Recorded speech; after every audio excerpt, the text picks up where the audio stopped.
taste of that new shit last week. But let's get back to this Forgotten Freshness. It's just this way, at the Dim Carnival.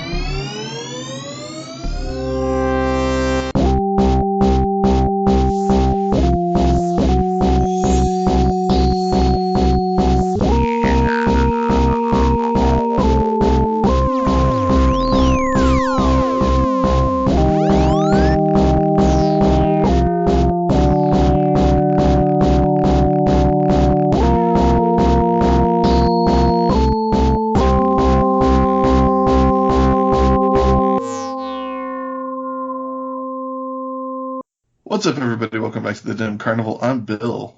I'm Steve. And I'm Ryan. And this week we're continuing our journey along the quiet, secluded, sleepy little album known as Forgotten Freshness Volume 3. And this week I think we're going to talk about Take It, Superstar, Every Halloween, and the Mom Song. So got some real bangers in here. And it's exciting. It's exciting times.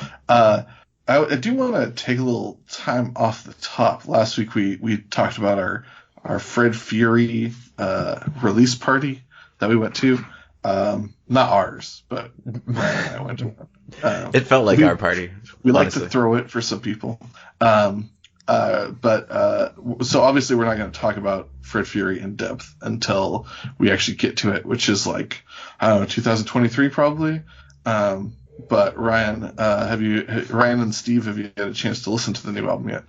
Yeah, I've listened to it several times through. I have only listened to the song Fury. That was Nice. I And Ryan, have you picked up Flip the Rat? I did not. I don't know that I'm going to purchase it, but I don't know whether I'm going to purchase it or not. But I did listen to maybe about 10 or 15% of it yesterday. Right actually, it was all right. I think it's pretty good. It's definitely like, I think it's worth picking up because like there's not really like, you can listen to it on YouTube, but there's not like, it's not on Spotify, it's not on iTunes Music or whatever. So I was curious what it was. We don't have to talk about it too much, but I was curious what it was going to sound like, if it was going to sound more like B-sides or whatever. It seems like it's pretty good. Just initial listening seems like it's pretty comparable quality. And I was looking for like kind of standout songs, or if it was going to be like kind of like a one note thing. And so I just kind of skipped through the different tracks, and it did sound like there was enough variety of sound. Like, it sounds interesting, and I'm looking forward to listening to it more. No, it's straight up a companion album. Like, it's like, I think most of the tracks could have just been on Fred Fury. Like, you know, Cool. Like they're just as good quality. There's a lot of I was looking at the discussion on like Fago Lovers and on ICP's social media, and there's a lot of fans who like prefer Flip the Rat to Fred Fury so far. But yeah, I was listening to it, and I was like, you know, I'm listening to a lot of ICP in the last year, and I'm not mad about it. It's been really fun. But you know, I was like, oh, you know, I guess I just like these guys. I just like this music. There's a place for it in my life now. And so, yeah, I'm digging listening to it. For sure. Like, I think it's an extremely solid album. I think there's a few tracks on there where it's like, well, why is this on here? But like, for the most part, like, I think it's really solid.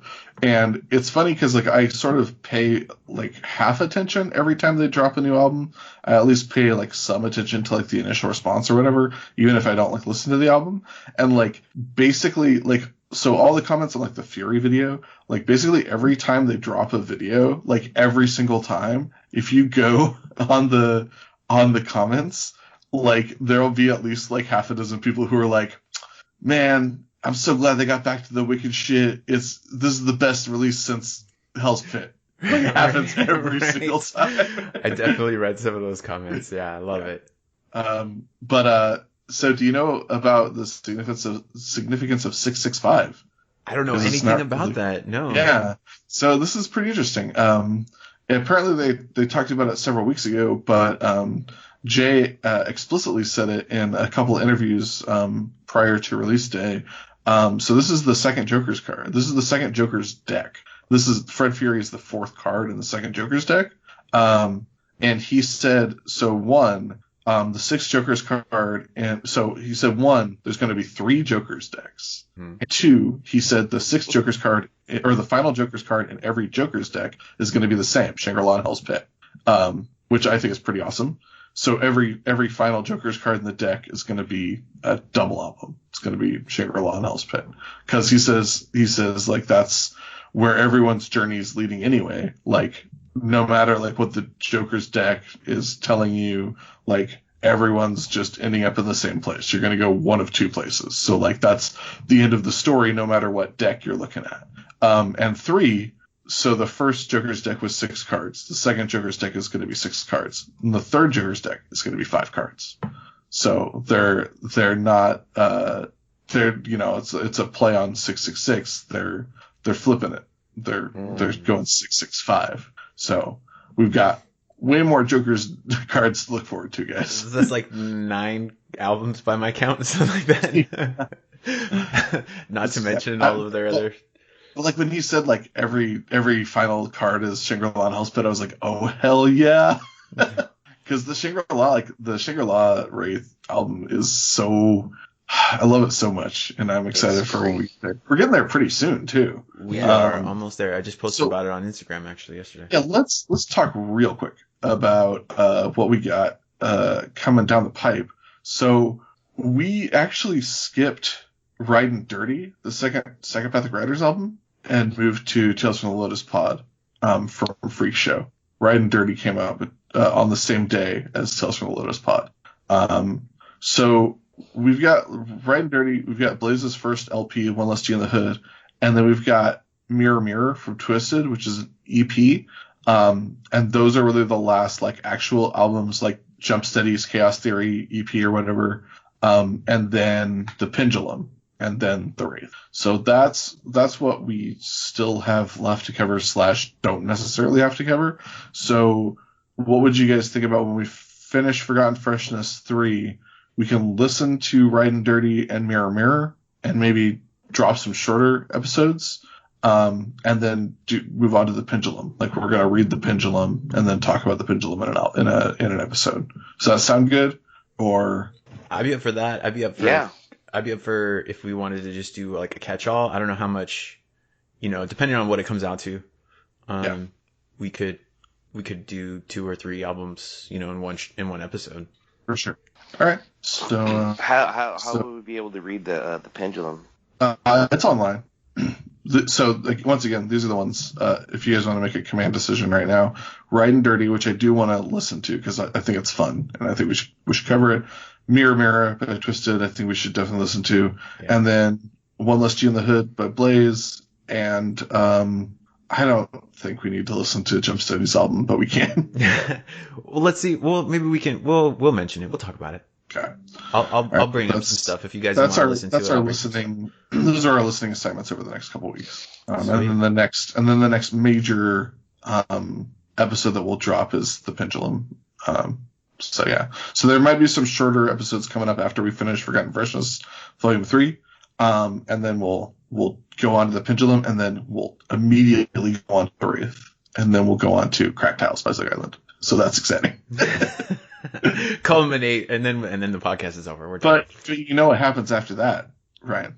I don't know. No, I don't know, actually. I don't have any idea. Thanks to Hatchet History by Jiggles for putting together this chronology. So after Cracked House, we get Hatchet Warrior by Anybody Killa, which we will listen to, but not necessarily do an episode on. The Green Book by Twisted, which we will almost certainly do an episode on. And then what comes after the Green Book, Ryan? Why, it's none other than Wizard of the Hood. Wizard of the Hood, we're finally going to get there. Yep. Damn. I know you're excited. I'm excited for everything as it comes. So they played at the show. The song they closed out with was Off the Missing Link, right? It's The Missing Link, the title track. I don't know. I haven't listened to that album, so. It's not the title track. It's called the last song they played when everyone got up on stage. Yeah. It's called Juggalo Party, and it's like the middle of Missing Link Found. Okay, interesting. So, yeah. It sounds like an album closer, doesn't it? It was just rad. It was a fucking awesome song, It was a great time. So yeah, I don't know. I'm looking forward to hearing all that stuff. And guys, I don't know if you realize, because I didn't. They put out Hell's Pit a steady 2 years after they put out the Wraith. Yeah, it was a long time after. Yeah. Because Wraith came out on November 5th, 02, and Hell's Pit came out on August 31st, 04. It took so long that I had made the decision You stopped to not being a not fan. buy any more ICP albums. I never got that album. And there's a lot of Esham albums that keep getting put out in here, and I just don't think that that's necessarily important. Because even though he's important to ICP and was part of Psychopathic Records for a long time, he was always on the periphery. Like, except with the exception of like Supervillains, where he's like part of the group, he was never really. He always just kept everything at arm's length. So yeah. All right, that's exciting. So let's go ahead and jump into the first track this week, which is Take It. So if you haven't listened to Take It, go ahead and take a listen right now. So guys, this is the first wrestling theme that we've heard on this podcast so far, because their Oddities theme song, I don't think we listened to, right? Mm-mm. Which is because that song rules. Yeah, we haven't covered it. I didn't know when It that wasn't was. on. I think it's on the Forgotten Freshness, like at some point. Yeah, it has to be. Yeah. Was that Unless they don't own the rights to it. was the Oddities era before or after this? It was before this, because they were in WWF for a very brief time, like maybe 3 months or so, and then they made the arrangement where they thought they were going to start getting Psychopathic Records and like Shockumentary and stuff, like commercials in exchange for being on Raw. Like they thought that they were going to air commercials during Raw, but then they didn't, so they just sort of took off. Yeah, That was in because I'm looking at the Genius annotation here, and it says this is 1999, and so was that 99 when they were falling off buses and stuff? 90 WWE it was events. more like 2000 when they were falling off buses, but That's what yeah, I thought. they Because I joined in. remember this was Yeah, the they- era when I used to hang out with some friends, and they would watch Raw on Monday nights, Yeah. and They, I would always wait for ICP to come out, and they never did. They were in WCW for a good long while.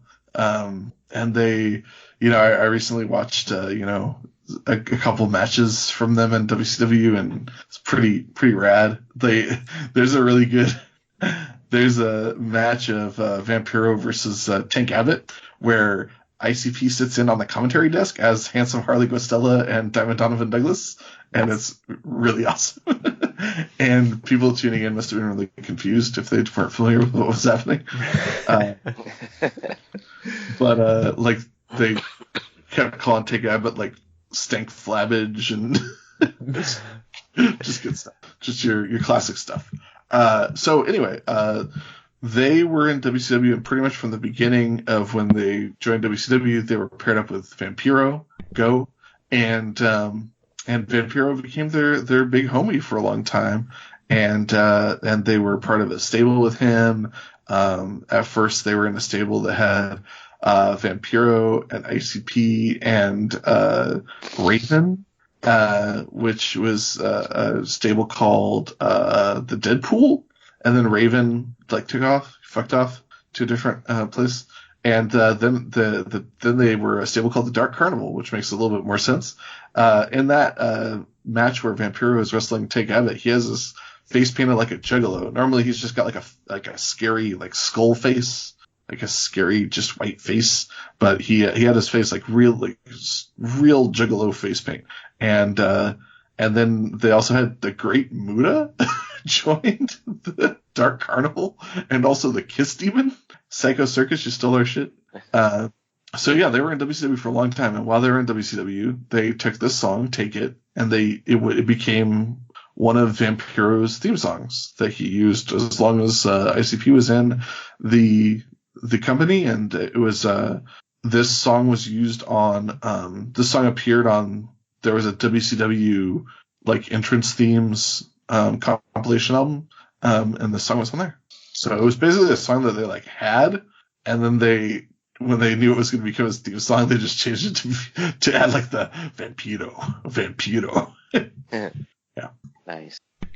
Guys, can you tell me again why people think this is a rock and roll band?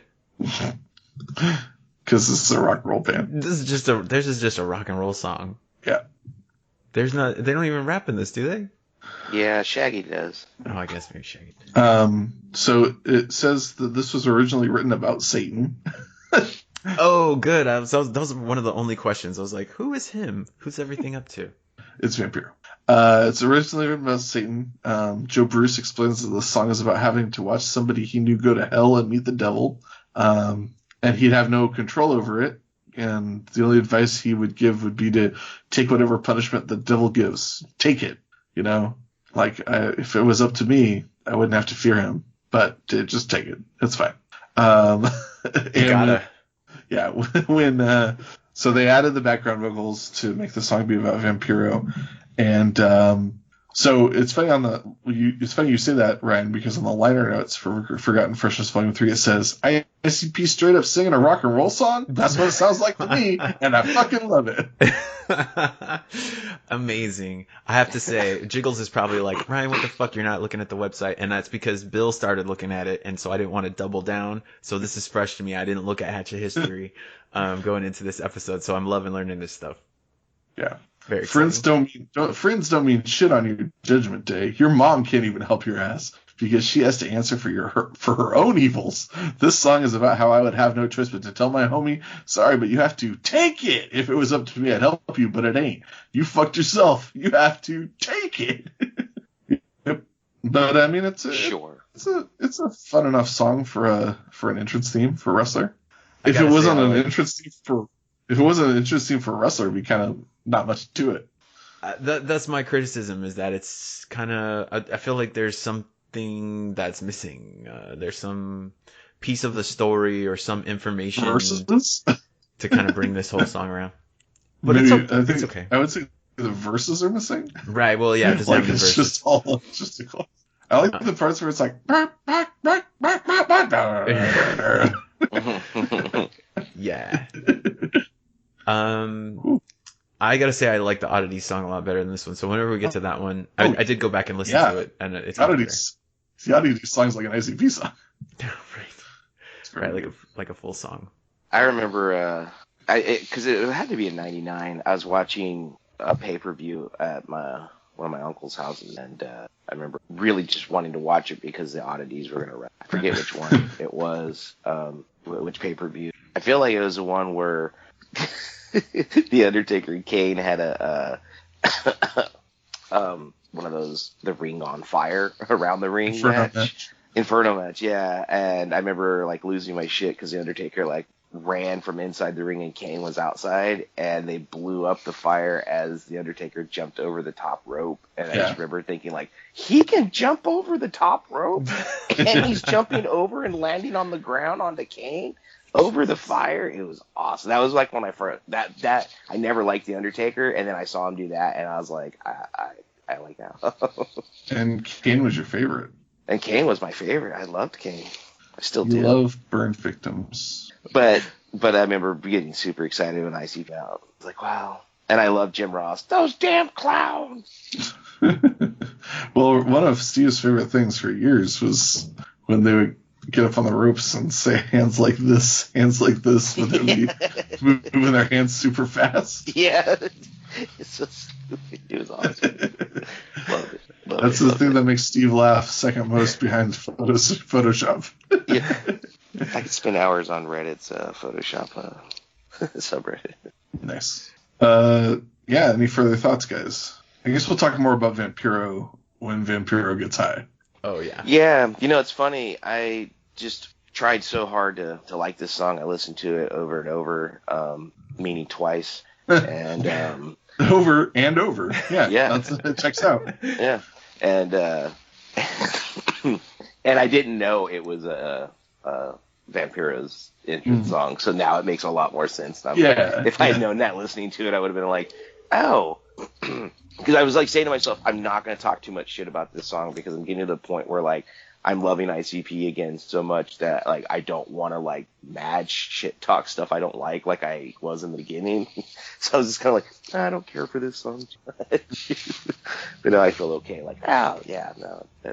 I guess I feel like at some point, no matter what, you bought this record for a reason, right? Like you bought it because you like ICP stuff, and at some point I feel like there's this collection type thing that happens when you become a juggalo. Like, these people are super into the culture. They buy all the records of everybody. And so this becomes more of like a record, not like an audio record, but like a piece of history, you know, that this is a thing that they did and now you have it on a track, even if you don't like it or you're not going to listen to it. To me, I still think I can really see juggalos as being the type to be really stoked to have this on a track, even if they don't like it and they'll never listen to it. For sure. And it also, like, it makes so much more sense than, like, because, like, you know, like, Steve and I did buy, like, that what the fuck was it called? The one that Posse on Werner was on? Take a bite out Take of a Ryan. bite out of Ryan. Yeah. So stupid. Like, so we would like buy like you like back in the days when CDs existed, and like your favorite band or favorite artist would put out a song on a compilation CD, you'd have to like go buy it. So like them putting out all these Forgotten Freshnesses with a regularity is like, man, that's so much better to have Take It on a full ICP album than to like have to buy WCW Mayhem. Oh God, and, like, yes. Skip ahead past all the Pearl Jam sound alikes to get to this. There's a couple, I don't know, there's like a Cypress Hill track and some other things I saw on that WCW album. There's got to be something good on there, but you are correct. I don't want to buy that album at all. Like, because, like, you know, now we have, you know, iPhones and iTunes and Spotify and shit, but, like, man, there was a time where we had to, like, buy a CD and, like, put that CD in a, you know, CD player and skip ahead to that song you wanted to listen to, and then eject that CD and put another CD in. Ain't nobody got time for that. Right, like if you were an ODB fan, you had to buy a whole Mariah Carey record just to get that one verse, you know? Mm-hmm. Well, that Mariah song was good. Mariah Carey's good. So should we jump ahead to Superstar? Superstar. All right. If you haven't listened to Superstar, go ahead and take a listen right now. So this music may sound familiar to your feeble, pathetic ears. It is It is .com. You make .com. TwistedChicks.com. Yeah, so this is the .com song from the end of the Dark Lotus album. Music by Mikey Clark and Violent J, I guess. And it's you know what? They took this song and just made a song out of it. They made it into a real song. They took a collection of URLs, and instead of doing that, they made a song. Because the music's really good, so why wouldn't you make a song out of it? Oh my god, I love this music. Yeah. So do you like this song better than .com? You know, I feel like the highs of .com has a higher ceiling, but a lower floor. And so I love listening to this, and I probably actually would just listen to this because it's more like a regular song.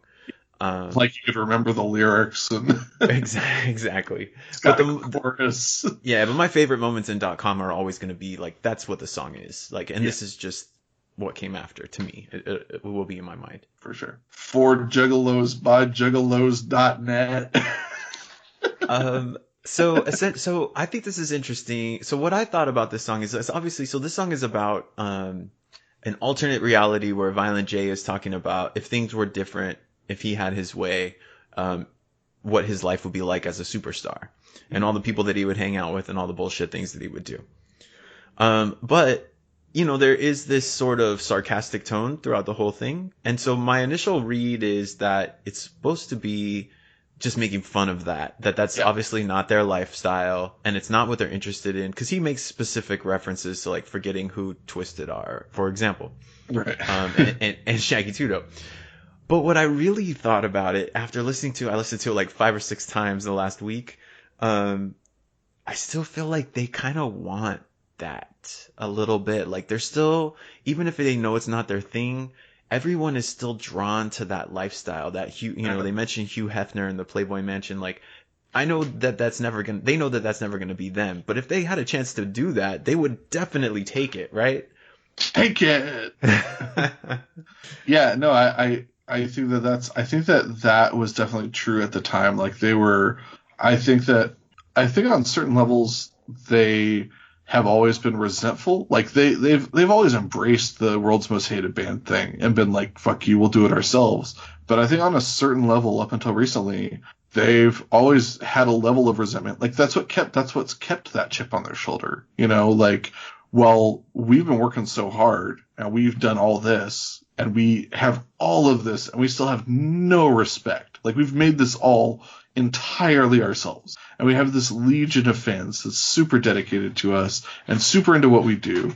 I recently watched Jay and Shaggy last year or the year before we're finally on Sway in the Morning, and they were finally on Hot 97 for the first time. And I watched on YouTube, there's a really good hour-long interview with they were on Hot 97 Ebro in the morning with Rosenberg, and it's a good, and like a lot of the interview was like revolving around, like at the time there was a little bit of a beef because like Tech Nine had gone on Ebro and hadn't, you know, given any love to ICP or the Juggalos, and they were a little bit put off by that. But they were talking about how like now for the first time, like they're starting to be respected for all that they built, because like now for the first time they're like, oh hey, come on Hot 97 and talk to us. And like, and to them it's crazy that like they know, like they've been doing hip hop for so long and they know so much about hip hop and they've been so influenced by hip hop, like old school hip hop, and like shown so much love. Like every gathering of the Juggalos has like these undeniable rap legends and megastars. Like Rosenberg was reading a list to perform to the gathering, and then it's crazy. It's like basically everyone you can imagine except like Eminem and Dr. Dre, you know. But they were saying, like they asked Ebro, they were like, well, do you consider ICP to be hip hop? Because a lot of people don't and haven't ever considered us to be hip hop, and we don't understand it. Like, and they said, because there's a line in Superstar where he says, every album I touch, 5 mics if I had my way. But they've never once appeared in The Source. They've never once appeared in any hip hop magazine. Like he's like, the Words Insane Clown Posse have never appeared in any hip hop publication. Like he's like, can you think of a magazine that's ever mentioned us that's a hip hop magazine? And Ebro was like, no. Yeah, so I specifically looked up that line to see, because he said B5 mics, and so I was like, oh, well, I wonder what the source ever said about ICP. Boy, did you have a hard time finding anything about ICP on that website. Yeah. The only mention, there was a couple of mentions of ICP that I found. One was that they're mentioned in 2016, there was a 16-year anniversary article that was released on the website, the 3-6 Mafia album that came out in 2000 that had just another crazy click on it. Which we forgot to mention. 16th anniversary of that album. Wow. Well, it came out, it came out in 2000. And I also forgot that on that song actually there's a sample of a Portishead song called Humming. But anyways, that album, in their article in 2016 specifically mentions this 3-6 Mafia album as being sort of a watershed moment for them. It went platinum that year, which is great, obviously. But the thing that set that album apart from previous 3-6 Mafia albums was the number of guest spots. And they specifically mentioned ICP in with all of the other people, not in any kind of like pejorative or negative way, just thrown in with all the other people that appear on the record, including Twisted. And I thought that was pretty cool. And then the other thing that they linked to is a GQ article from, I don't know when it was, a couple years ago, the 25 worst rappers ever, which ICP wins number 1, thanks to GQ, worst rappers in history. There's no way. There's no fucking way. Oh, there's so much worse rappers than them. Right. That is some serious, like, just being pissed off and trying to be stupid. Like, that's so petty. Yeah, it's very petty. That's Kyle and his brother Tom Petty. But yeah, I thought it was interesting that, you know, Mafia and Bone Thugs and Harmony, like there's a lot of bands, hip hop groups, Wu-Tang Clan, that get a lot of respect and fuck with ICP, you know. Yeah. They go to the gathering and they probably have a great time. Yeah. Jay on that Ebro interview, again, really good interview. You should check it out if you have an hour. He talked about how Method Man and Redman performed at the gathering, and then like they just kept saying like Cleveland, like nobody gave a shit that it was near Cleveland. It was just like they didn't understand, and like people started chanting like they kept like saying Cleveland, and like the Juggalos let it slide, and then like they like the Juggalos were chanting like family, and then like Method Man and Redman were like, nah, fuck family, this is about hip hop. And like the Juggalos let it slide, and like the just stuff like that kept happening, and then like at the very end of the set, like one dude threw a full like soda or a full beer at Method Man, and it hit him. And then like after their set, like ICP got summoned to like Method Red's trailer, and Method Man like starts dressing them down, like, what the fuck kind of operation you guys running here? Jay had to like explain to him what happened. Amazing. Yeah, but yeah, no, like most of these huge people that have been like Play the Gathering, like the Juggalos love them, and then like the people like are very like appreciative of playing like a really hot show in front of like thousands of people, you know, so, and getting paid really well for it. Well, and just to tie it back to what we were talking about earlier in last week, the band that opened up for ICP at the Furious for Fury show, Luna 13, they commented. I started checking them out on social media just because I really dug the band, and they have made comments about just being really surprised at how welcoming the Juggalos were.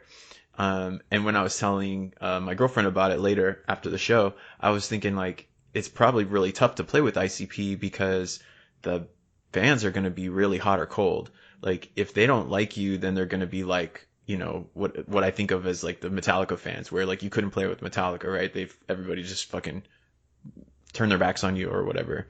But if you can win over the crowd, if you can show them that you're cool and you like care about Juggalos or care about what's going on, they will immediately embrace you, and you'll get this amazing response. Yeah. Which is, I guess, more of what kind of happened at last week. Yes. Yeah. There's a really good DetroitNews.com interview that came out like last week. Yeah, there is. Yeah, that was, and they went to Psychopath Records and interviewed Jay, and was it Jumpsteady? Shaggy was on Rude tour. Boy? Huh? I think it was Rude Boy. Or Rude Boy, yeah. That was really great. I liked how Jay was talking about how they were trying not to fall into the category of considered old school. Mm-hmm. And they're like, oh, we're not old school. And so they kept trying, you know, they're always trying to make things fresh. And when he said he finally just like accepted that they are old school, there's been this big, huge swing where now they're getting all this respect and love. And the article, if you haven't read it, starts off with them at a festival, I guess, last summer. And it was a 90s festival. And so they were there watching, and they were painted up, but they were there watching Vanilla Ice. And so Vanilla Ice, so I guess it was just like tons of 90s and not just hip hop, but like I guess lots of 90s bands. And so a bunch of people were on stage, and Vanilla Ice calls them to the front of the stage, and Jay was like saying, I just knew like the crowd was gonna boo us. He said, but like when we stepped up and they saw our painted faces and everything, he said the crowd popped. And he was like, that's like the first time that ever happened. And the article just goes on about him talking about how they've just always, you know, they'll every once in a while stick their head out from the underground to see what's going on, and then get the hit, and then they just go back down. and it was a great article. It was really cool to read. Yeah, he says that like that's the moment like that he knew that things are starting to turn around, and that like now finally starting to be respected, like however many, like almost 30 years in. Yeah, that was a great article. He also that interview also has a really cool because they did like video components of the interview as well. And there was a cool Jay talking about like the writing and like the process of like finalizing an album. So like he was talking about how like every hip hop person like knows their car stereo, and so like he like every time that they're like lay all the tracks down on an album, he like gets the rough tracks and he puts them in his truck, like in his car,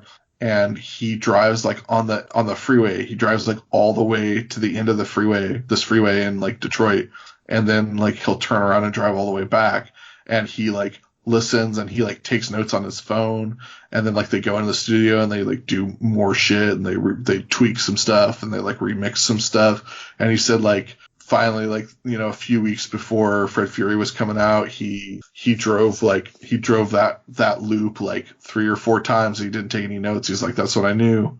I knew it was ready. And I was like, that's really cool. Like, because we've all done that too. We've all done that with like stuff that we've recorded with bands. Yeah. Listen to it, you're like, oh, I gotta fix that. Yeah. That's bullshit. Like when I listen to it on my stereo, it sounds cool, but when I'm listening to it in digital form on my iPod, we need more of this or more of that. Yeah. It's nice. It's universal. Yeah. I have some thoughts about this actual song too. Yeah. I was about to jump back into it.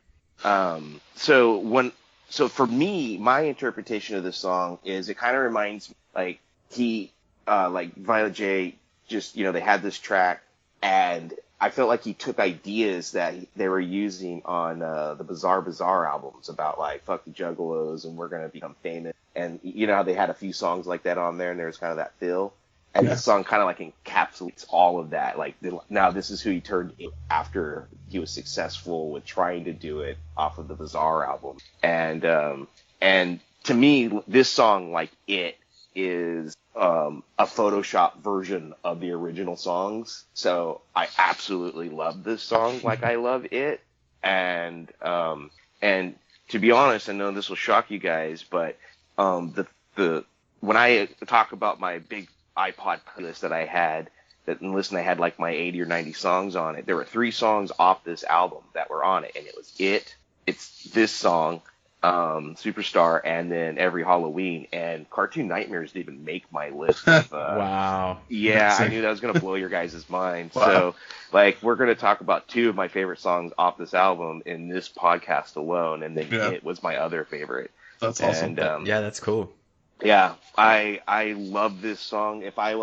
This is a song that I'm like, okay, like, I know you hate ICP, but look at how they make fun of themselves. This is a perfect example. And then they'll listen to it, and then they'll think it's actually funny, especially like when when he's like, Mom, here's the key, go and watch the Bentley. That's like my favorite. I love that so much because it's so not like how he would be. Right. I absolutely love the song. It makes me laugh every time I hear it, and then the music is great, like you guys were saying. It's so like 2000. Dude, Dennis the list, Rodman, Carson Daly, all the people that he lists, like Tommy Lee. Well, and I'm looking at the lyrics on Genius. It says Pierre Farrow. Yeah, but he's definitely saying Perry Farrell, right? Yeah. No, is he? That's gotta what be I Perry Farrell. Sounds like name Perry Farrell. Because there is a clothing designer named Pierre Farrow. I looked it up. Oh, really? Well, then there's like a little song. I didn't recognize this song, but I assume that's like a Pornos for Pyros. Because he doesn't say Perry, but if he is saying Peary, then yeah, okay, I'll have to listen to it again. I tried to listen because I was making some edits on good. So I was they haven't been approved yet, so we'll see. Well, let's see. So he also names Tommy Lee. He of latter sex tape fame. Fred Durst, Hugh Hefner, Dennis Rodman, Carson Daly. Fred Durst, who, of course, Shaggy recently tried to drop a kick off a stage. Right. Well, and this is the other thing is, like, if Violent J talks shit about you, like we said before, like, it could be because he thinks you're an idiot, but it also be because he likes you, you know. Dennis Rodman, Carson Daly, Johnny Carson Depp. Daly, whose show just got canceled. That's wild to me. But this would have been the height of TRL days, like Buzz Clip. Well, it mentions TRL, right? Or it mentions MTV. Yeah. Yes, he does mention MTV. Which riding dirt bikes with Tommy Lee would probably be really fun. I don't know, or cooking some brats. That would probably be alright too. Mark McGrath is the one from is the one person I've seen me talking about Sugar Ray. From Sugar Ray. And then Tommy Hilfiger, which is like, I don't know what Tommy Hilfiger's doing these days. Still doing it. He had a good run in the 90s, though. Hilfiger clothing is still a thing. Okay. Not like it was. It doesn't still look the same. No. It blue stripes, yellow and blue stripes or whatever.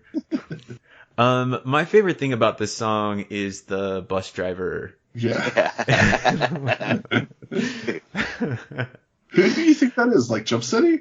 In my head I hear I don't know. I don't know if it is anybody. I feel like it's Bill. Billy Bell. Mm-hmm. Could be. But I love what he's like. I went to his house and there was 13 bedrooms and that was just in the garage. I told him about the mortgage on my house. $80,000. I swear to God. True story. Give me $80,000. You don't have to worry about it anymore, guys. Couldn't believe it. Right. A different woman every night. 30 people, Gold, diamonds, anything you want. I love it. He does mention Johnny Depp, who's still doing it, even though he probably shouldn't be. Right. I love the do I remember Twisted? Of course I do. Twisted Sister. They used to play with Motley. Shaggy, watch me clean up the ghetto. I like how he also throws in there, write my songs, make my music and write my songs. I'll come sing it. I just always feel like that's a good jab at like they actually make their songs and make their music but now he doesn't have to because he's so famous. Everyone else will make it for him, and he just goes and sings whatever they sing. It's a premature shot at Drake, 15 years early. Burn. Yeah. I don't know what that means. All right. Drake hires a ghostwriter sometimes. So here are the liner notes. Once again, they talk about how it was another late night sudden onset of needing to be in the studio with him and Mike Clark, and they didn't know what was going to happen, but they just muted the tracks on another Dark Lotus track, and they put it out, and now here it is. This is interesting, though, especially going along with what you said, Ryan. Violent J often wraps a story through the eyes of another character. He did it on the song Hallelujah, he did it on We Gives No Fuck, and he does it again right here on Superstar. Just imagine how stale it would be if Jay or Shaggy really were like the way he's rapping about. And great syntax there, for starters. Imagine if they really were like the way. That's great. Stale, and what was the other one? What's the other tracks that they mentioned? Hallelujah like and We Gives No Fuck. We Gives No Fuck. Oh, I love that song, man. All right. So let's talk about every Halloween. If you haven't taken a listen, take a listen right now. Whew, guys. Whew, every Halloween. And it's a great example of how every once in a while ICP will put out a track that's completely clean and it's so good.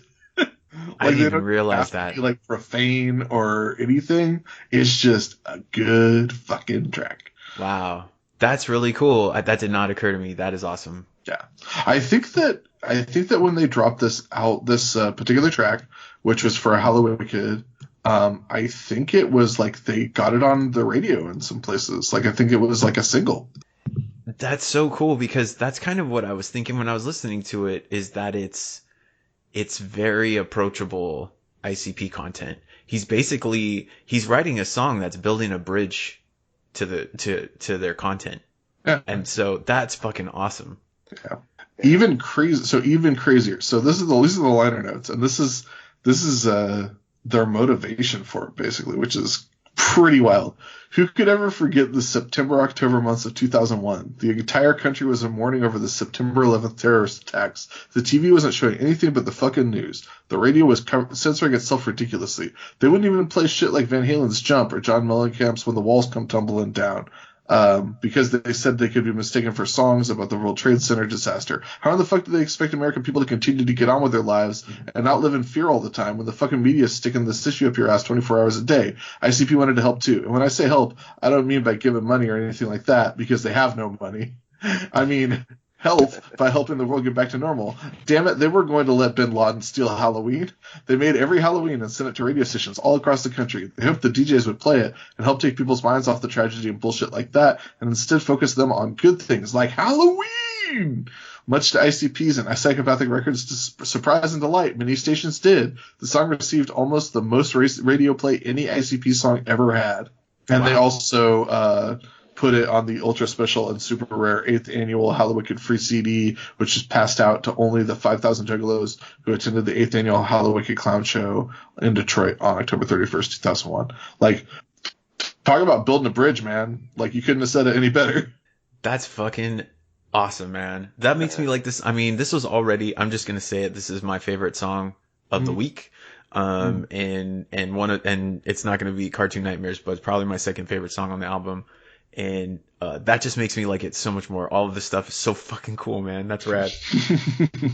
I had totally forgotten about that as well. So reading that just now was a reminder to me. It was also like I didn't remember that at all. So like super cool.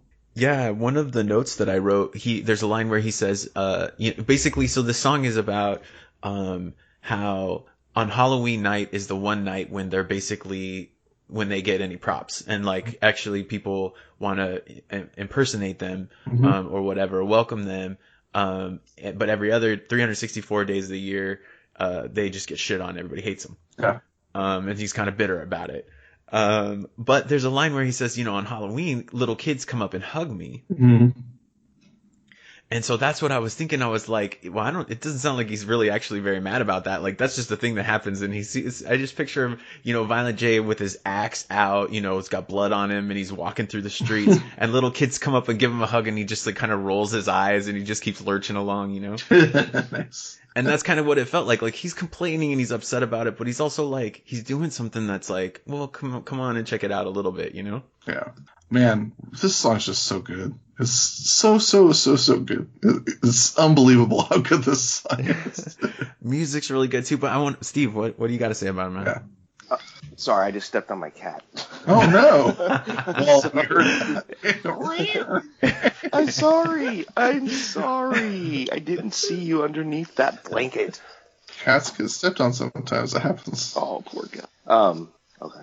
Yeah. So this is my favorite track off this album, and it's up there in my Booker T style of favorite tracks of all times. It is, for me, like, it's the quintessential ICD song. Again, another one I would show people if I'm like, just check it out. I remember showing it to one person who really enjoyed this song until he got to the end when it's all, when you want to be me, or you want to be Violent J, and then she was like, no one wants to be Violent J on Halloween. And I remember that was the funny thing, because I almost like hooked them thinking that this was a great song. But they still enjoyed the song. But seems like a petty reason to not like the song. The person genuinely hated them, and I'm like, you can't hate this song. And then they didn't, and I think that was kind of making them mad. And then at the end, they're like, no one wants to be Violent J. But anyways, there's just so many great lines in it. It just goes on and on. He's just like, he's 68 years old and he's still trick-or-treating because he's just trying to get something to eat. And he's like, tell the old ladies, get your pennies. Pay them out a quarter. Don't even bother. I'm just like, and then kids are hitting him in the head with bricks to take his candy. And then look what I got for the fat guy painted like Kiss. Like, the self-owns in this are amazing. Mm-hmm. And it just makes me so happy to listen to this song. I love it. I mean, it's 5:30 in the morning and he's tapping on the window. I see a gummy bear on the table. You gonna eat that? Guys, jelly bears. Yeah. A grill, a puffer fish, and a bag lady all made love and had a little baby. And supposedly the one. At this point, that's only pure speculation. Just like his delivery on everything, but it's just pass jelly bears, goobers, and suckers around. God, so like, it's such a good celebration of Halloween too. Like, it just makes you feel good. It's like it's like a song version of like a TV Christmas special that you love. Yeah. I love it. Yeah, I don't even really have much more to say about it because I could just sit there and just like basically go over every line, talk about how much I love that line and how much I love that line. Yeah, it's so good. It's just such a good song. Like, I can't believe how good this song is. It's incredible. I do want to mention the music a little bit. There's during the verse, it's actually hard to hear it was hard for me to hear until I had on headphones, of this like really chunky muted guitar.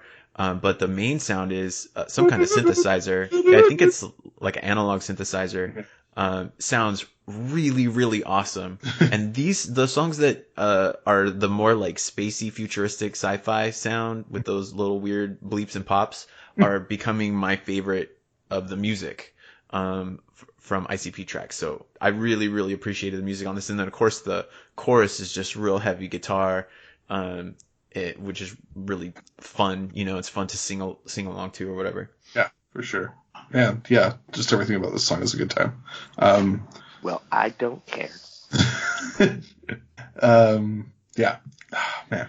Yeah. And this was also like, because I was trying to think too, assuming around the time when this came out, 2001, he said, what other bands were around that time, and thinking bands like Mudvayne and like Slipknot or whatever, and all of these bands were coming out with these weird gimmick, stylized appearances, and so I think that's pretty funny too to make fun of them. For sure.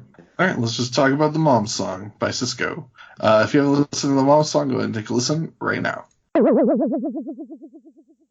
right, guys, this is a song about Violent J's mom and also Rude Boy's mom. Right. And it's got the hook by Rude Boy. And so in my mind, I remember this song as being much worse than it is.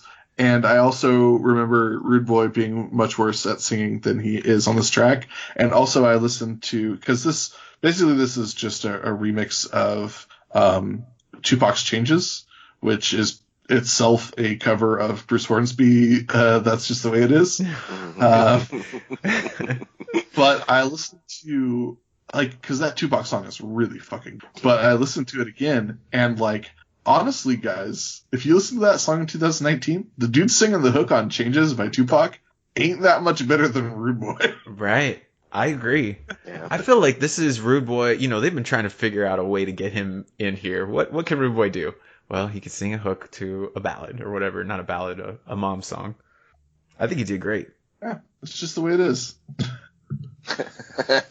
You mentioned some of the samples, and the only one else that you didn't mention is the beat on Changes, is a sample from the instrumental track by a band called Strafe. The title's called Set It Off. Is the name of the track, and it's the one that's like, y'all want this party started, right? Yeah, okay. Y'all want this party started quickly. Okay. Are they the first people to get parties started right and quickly? It's just a classic hip hop track from the 70s or something like that. 80s. Yeah, Linda Harwood, that must be Mrs. Violent J. Wait. No. Mrs. Violent J is my mom. I didn't go to 10 years of Violent J school to be called Mrs. Violent J. And Miss Kathy Hill, that's Rude Boy's mom. Rudy Hill? Yeah, Rudy Hill. I just said that. The part of this, I agree with you. I feel like this song is completely acceptable quality of any kind of song of this type. Well, the music is so good that it's you could put pretty much anything over it if you're competent, and it's going to be listenable. Because there's just Changes. They've rapped over it. Right. Well, but I think the cliff to fall off of here for Violent J is making it too sappy or corny. And I think he does a really appropriate job of making it sound, what's the word I'm thinking of? Legitimate. It's honest and it's not hokey, super hokey. I mean, it's kind of hokey. But yeah, that was the main thing that I felt like the first time that I heard this, whenever you played it for me. And I just thought, this is super cheesy. I don't care about this. But listening to it this time, I was like, nah, man, this is fine. Yeah. So on Mother's Day, they played this song on the ICB hotline dedicated to moms, good moms specifically. And Juggalos loved it, and they really, really wanted ICP to release it, and finally came out on Forgotten Freshness 3. So, yeah, they love their moms. There is a line in there where he says, I'm trying to look up the exact line. He says that Violent J's talking about his mom, and that she supported every dream that he had, and best believe that he dreamed a lot. And that line made my heart smile, because I thought this is the picture that I have of Violent J as a child growing up, is just having this wild imagination and wanting to do all of these different things. And the thought of his mom being supportive of him in those things, that makes my heart feel good. So I feel like that's a good, like, emotional part of the song. I do want to point out the line. Oh man, where is it? I lost it. I had it. Oh, I wanted to point out the line, "Mom's lasagna is so good I can't stand it." Yeah. It must be noted, came out at least a year before Mom's Spaghetti.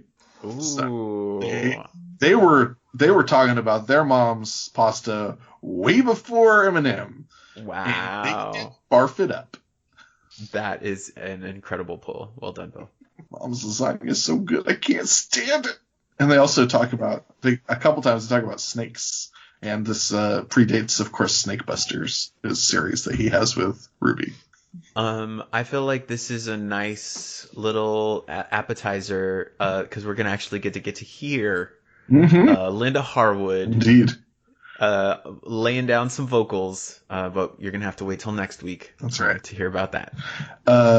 Final thoughts on Mom's Song? Because my only final thought on Mom's Song is, if you haven't listened to Changes in a while, you should listen to it again, because it's really fucking great. We ain't ready to see a black president. He was right. Damn. Yeah, he says some real shit in that. Yeah. It is for real. And like all the clips that they interpolate in the video, when he's like, "'Cause I came from the ghetto, I'm still here," and like that video dropped after he died. Like, that's the thing that was a little bit hard for me with this song, is that, I don't listen to too much hip hop music, but when I do, I like really cling to the stuff I listen to. And so, like, I had, I'd bought a long time ago, like a double album of basically like the best of Tupac.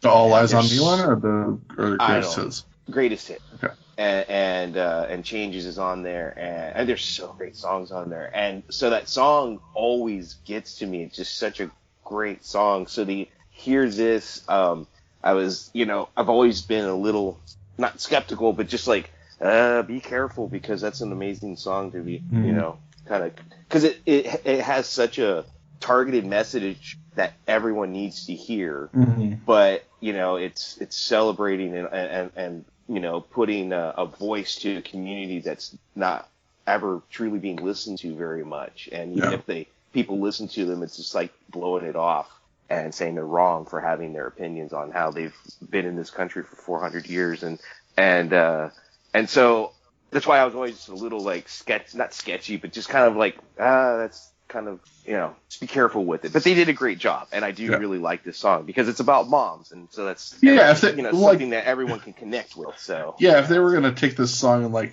make it about like, some dumb horror shit or Dark Carnival stuff or whatever, like that, then I would totally agree with you. But I think that changing it to a song about how much you appreciate mothers that work hard is like, it's definitely in like the same like wheelhouse, like the same. Absolutely. Yeah. And if I'm not mistaken, Bill, that line that you specifically mentioned in Changes, part or all of that verse is pulled from another Tupac track called I Wonder If Heaven Got a Ghetto. Yeah. And that might be, I think it's a slightly different tone, similar but different tone. So you could go back and listen to that too. Two good songs. All right. But yeah, any final thoughts, or is that going to do it? Nah, man. Ready to get to next week. All right. Well, next week we're going to listen to Insane Killers, Confessions, When Vampiro Gets High, Take Me Home, and then the extra special hidden track, Forgotten Freshness Volume 3. And as we talked about earlier in the show, feel free to do some extra bonus listening for the coming weeks, because we're going to touch on, at least, Riding Dirty, One Less G in the Hood, Mirror Mirror, and Chaos Theory by John City, and then we'll get to Pendulum. So, and then after that, guys, it's the Wraith, and you know what that means? That means that we get to the Wraith, it's going to be nothing but shiny diamonds. So we're all looking very, very much forward to it. And in the meantime, feel free to listen to Fearless Fred Fury as well if you don't have enough to listen to, and Flip the Rat. And feel free to send us your thoughts on that. We will read them on the air if you send us some thoughts about just overall impressions of the album and how you think it measures up to what they've been putting out in the past. Steve, are you going to wait to listen to Fred Fury until we get to it in the year 2027? No, I'll take a listen at some point. Cool.